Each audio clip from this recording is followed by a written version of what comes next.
Of preference share CA intermediate से अब ये सीए फाउंडेशन में आ गया है। रिडम्शन सिर्फ प्रेफरेंस शेयर, डिबेंचर इन सब का होता है, इक्विटी का कभी नहीं होता है redemption. Alright, preference share, preference not equity. ठीक है, अब बात करते हैं इक्विटी शेयर्स होते हैं एक तो, प्रेफरेंस शेयर्स होते हैं, डिबेंचर्स होते हैं। ये मैं ऐसी इन जनरल बात करता हूँ, ये चैप्टर में ध्यान रखने की ज़रूरत नहीं है, बट आपको पता ही होगा, एज अ कॉमर्स स्टूडेंट तुम्हें पता होना चाहिए। इक्विटी में आपको वोटिंग मिलती है, प्रेफरेंस शेयर में वोटिंग नहीं मिलती है, राइट, डिबेंचर में भी नहीं मिलती है। इसमें इंटरेस्ट मिलता है आपको प्रेफरेंस शेयर में, और इसमें भी मिलता, इसमें तो पक्का मिलता ही है, राइट। इसमें कोई भी इंटरेस्ट नहीं मिलता है, आप ओनर हो, अगर मिल रहा है तो अच्छी बात है डिविडेंड के रूप में, वरना ये इररिडीमेबल होते हैं, यानी कि इसको हम रिडीम नहीं कर सकते हैं। एक बार ही मिल गया तो आपके पास है, इसीलिए मैंने बोला था इसका रिडम्पशन नहीं होता है, और ये रिडीमेबल होते हैं। ठीक है, नाउ प्रेफरेंस शेयर पे बात करते हैं हम। इनको अगर हमें रिडीम करना है ना, तो कुछ कंपनीज लॉ जो आपने पढ़ा होगा, कंपनीज लॉ की कुछ वो होती है रिक्वायरमेंट्स, इन रिक्वायरमेंट्स को हमें पूरा करना होता है। अब बात करें तो इशू ऑफ प्रेफरेंस शेयर और रिडम्पशन ऑफ प्रेफरेंस शेयर,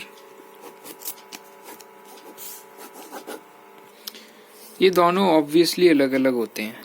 इसका जो अमाउंट होगा वो डिफरेंट होगा, और इसका जो अमाउंट होगा वो डिफरेंट होगा। ऑब्वियस सी बात है, जब आप किसी को पैसे दोगे तो आप एक्सपेक्ट करोगे या तो उससे ज़्यादा तो मिलेगा ही एटलीस्ट, आपने इतना समय दिया है, तो इसलिए ये दोनों अलग होते हैं। इसलिए हमें प्रीमियम पे रिडीम होने को देखने को मिलता है, फेस वैल्यू पे नहीं होता, सिर्फ कॉन्सेप्ट के नाम पे है। मगर आप रियल लाइफ में सोचो, किसी को पैसे दे रहे हो तो प्रीमियम तो मिलेगी ना, तो रिडम्पशन एट प्रीमियम होता है मोस्टली। बाकी सारे कॉन्सेप्ट प्रैक्टिकल नहीं है। अब ये चीज़ आपने लॉ में पढ़ी होगी, section number 55 redemption of preference share के बारे में बात करता है। ये कहता है कि कुछ कंडीशन है 55 सबसेक्शन 1 कि कोई भी जो प्रेफरेंस शेयर है वो रिडीम नहीं कर सकते जब तक फुल्ली पेड होना चाहिए। ये बहुत इंपॉर्टेंट है, मतलब मैं बता नहीं सकता कितनी इंपॉर्टेंट है ये, मतलब आपको पता हमेशा याद रहनी चाहिए। मतलब ये ऐसी चीज़ है जो सबको पता होती है मगर भूल जाते हैं, और पूरा क्वेश्चन गलत हो जाता है इस चक्कर में। मतलब मैं बता नहीं सकता कितनी इंपॉर्टेंट चीज़ है, फुल्ली पेड अप होनी चाहिए हमेशा, ये सारी चीज़ें जो मैं बताने वाला हूँ। दूसरा, preference share can be redeemed out of free reserves only, capital reserves आप नहीं यूज़ कर सकते हो, ठीक है। और दूसरा, fresh issue of equity shares only, और कोई फ्रेश इशू से हमें फ़र्क नहीं पड़ता, सिर्फ इक्विटी शेयर होनी चाहिए। और आउट ऑफ डिविजिबल प्रॉफिट हो गया या फिर फ्रेश रिजर्व, ये दोनों एक ही चीज़ होती है। अब ये होता क्या है फ्री रिजर्व, ये एक्सप्लेन करना इम्पॉर्टेंट है।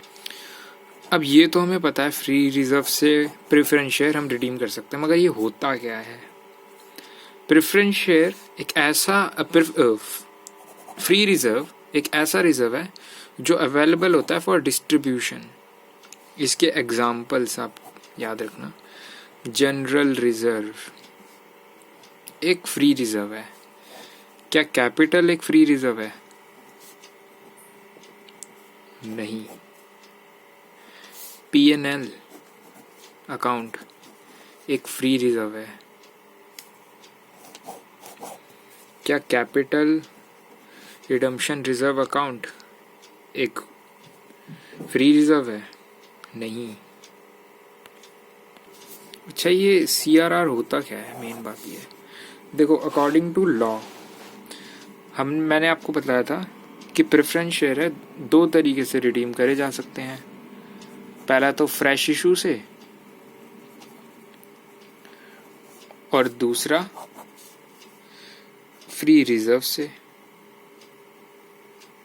इसके पीछे रीज़न क्या है, सिर्फ ये दो क्यों? इसके पीछे रीज़न है, इसका रीज़न बहुत लोगों को नहीं पता होता है, बट मैं बता देता हूँ इसका जो रीज़न ये है कि कैपिटल हमारी इंटैक्ट रहनी चाहिए रिडम्पशन के बाद,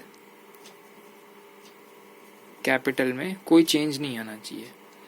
तो मान लो आप रिडीम कर रहे हो प्रेफरेंस शेयर, पैसा जा रहा है तो आना भी चाहिए।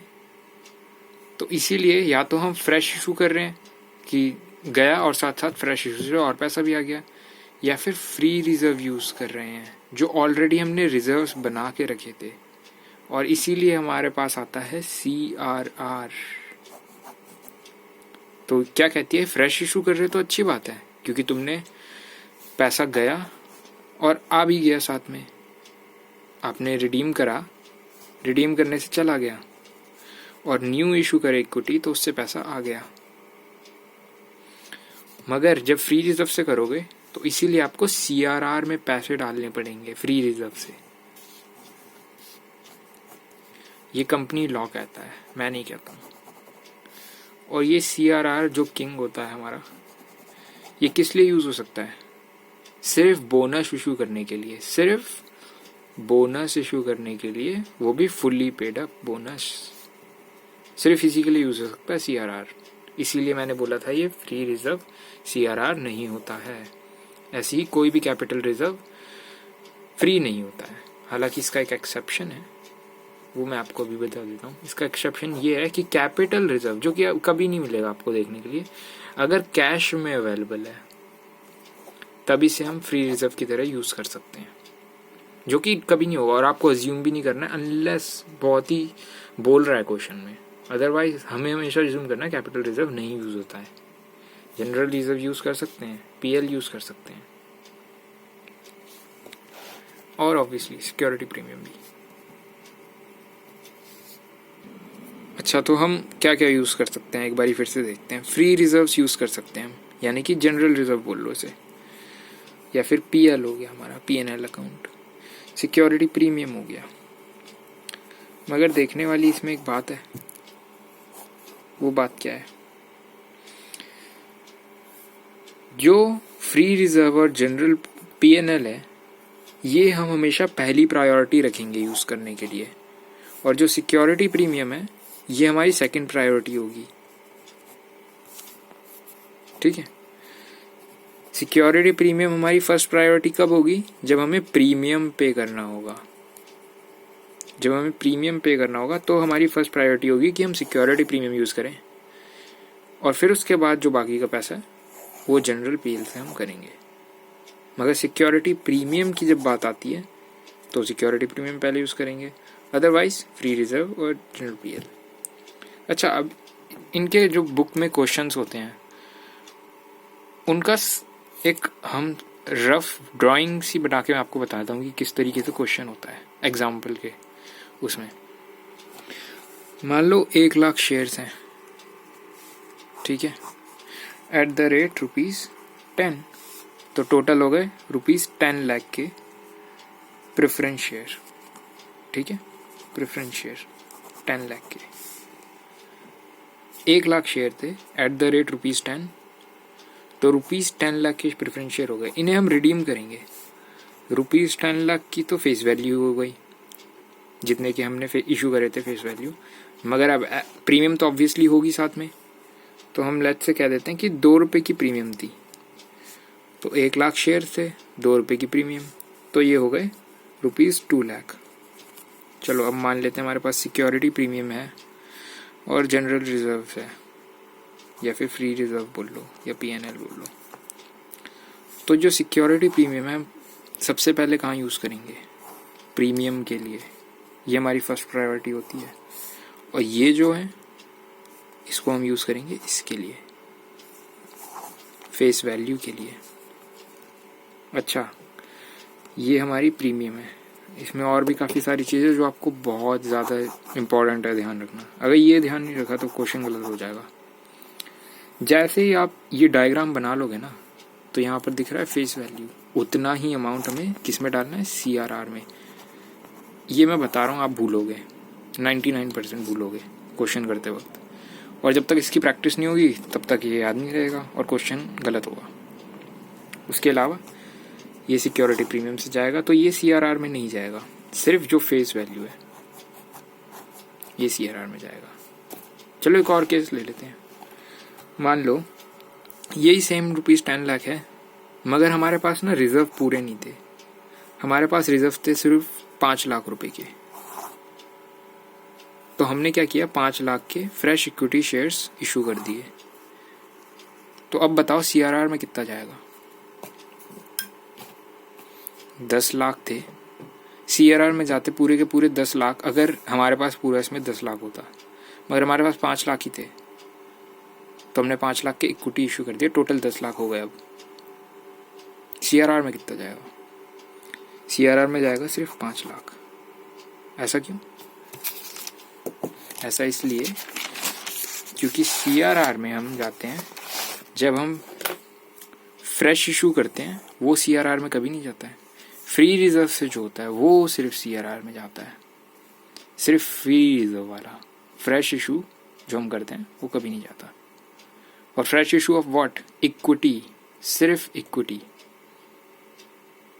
ये था पार्ट 1। इसका पार्ट 2, पार्ट 3 ये सब मैं डाल दूंगा, बट अभी फ़िलहाल के लिए पॉइंट टू रिमेंबर जो भी मैंने इस वीडियो में बताया।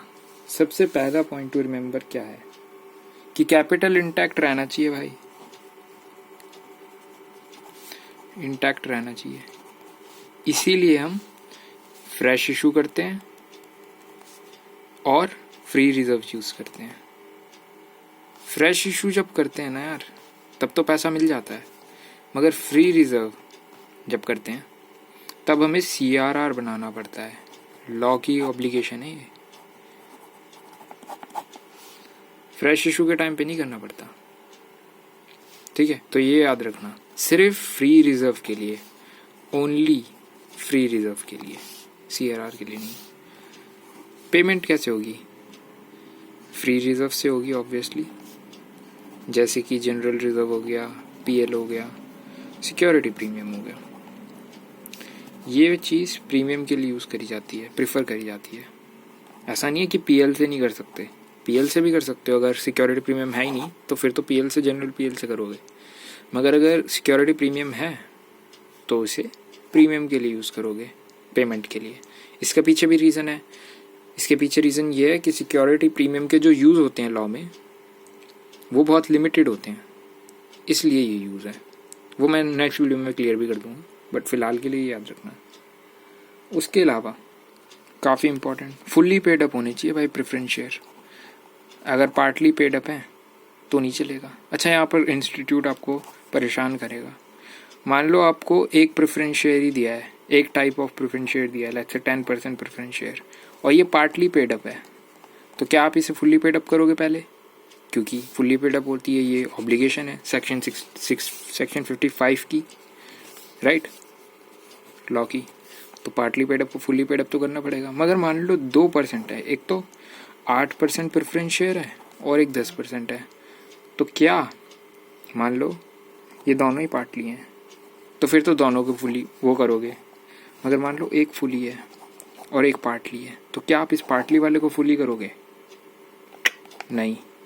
अगर एक फुली है और रिडीम करने की बात करिए और ये क्लियर नहीं है कि कौन सा रिडीम करना है, तो हम फुली वाले को रिडीम कर देंगे, पार्टली वाले को छोड़ देंगे ना। यहाँ पर ऑब्वियसली इंस्टीट्यूट अजम्पशंस ले सकता है, आप भी अजम्पशंस ले सकते हो, बट वो आप क्वेश्चन करते वक्त आपको पैटर्न समझ में आ जाएगा। फिलहाल के लिए उतनी टेंशन लेने की जरूरत नहीं। मेन चीज़ है कि फुली पेड अप होनी चाहिए। तो 3 पॉइंट मैंने पॉइंट टू रिमेंबर अभी बताए हैं। वैसे मैंने बहुत बारी बता दिया, बट फिर से एक और बारी बताना चाहूँगा। CRR ये लॉ की ऑब्लिगेशन है, और इसमें कौन सा अमाउंट जाएगा? जो भी आप फ्री रिजर्व से यूज़ कर रहे हो, सिर्फ वही, फ्रेश इशू से नहीं जाएगा, फ्रेश इशू से नहीं जाएगा, ये याद रखना, बहुत इम्पोर्टेंट है। बाकी नेक्स्ट पार्ट में बात करते हैं। छोटा चैप्टर है, 60 मिनट में आराम से आप समझ जाओगे सारे कॉन्सेप्ट्स, अगर रिवाइज भी करोगे, वरना तो और भी जल्दी हो जाएगा।